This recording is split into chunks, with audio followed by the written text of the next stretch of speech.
म्हटला तू माझं दर्शन घेतल्यामुळं तुझं जेवढं सगळं पाप होतं ते संपलं आणि म्हणून तुला आता स्वर्गात पाठवायची वेळ आली, नाहीतर गपचूप तुला नरकातच जायचं होतं. नुसतं पुण्याचं फळ बघायचं, बघायचं फळ एवढं मोठं आहे बरं का. पाप संपतं हेच म्हणतो आपण.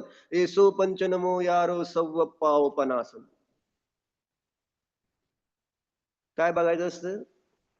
बघायचं असतं रे, ते सांगायचं. नुसतं शुद्ध म्हणून मी म्हटलं म्हणून काय, बघितल्याशिवाय काय. त्या शेठजीला पण अगोदर कळलं नव्हतं की काय करायचं, म्हणजे नुसतं बघायचं म्हणजे देवालाच बघितलं ना. आता देवाला बघितल्यानंतर पाप राहील का तिथं? देवाचं दर्शन हे सगळ्या पापाच्या नाशाचं कारण आहे. बरोबर आहे का नाही? म्हणून नीट देवाचं दर्शन करायचं असतं. देव समजले पाहिजे, दिसले पाहिजे, बघितले पाहिजे.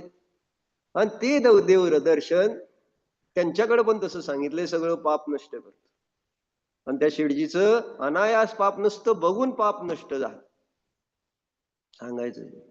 म्हणून देवदर्शन आपण करायला जातो, पण आपण जर हे समजूनच घेत नसू की नेमकं काय. कशावरून चर्चा निघाली ती राजूभाई?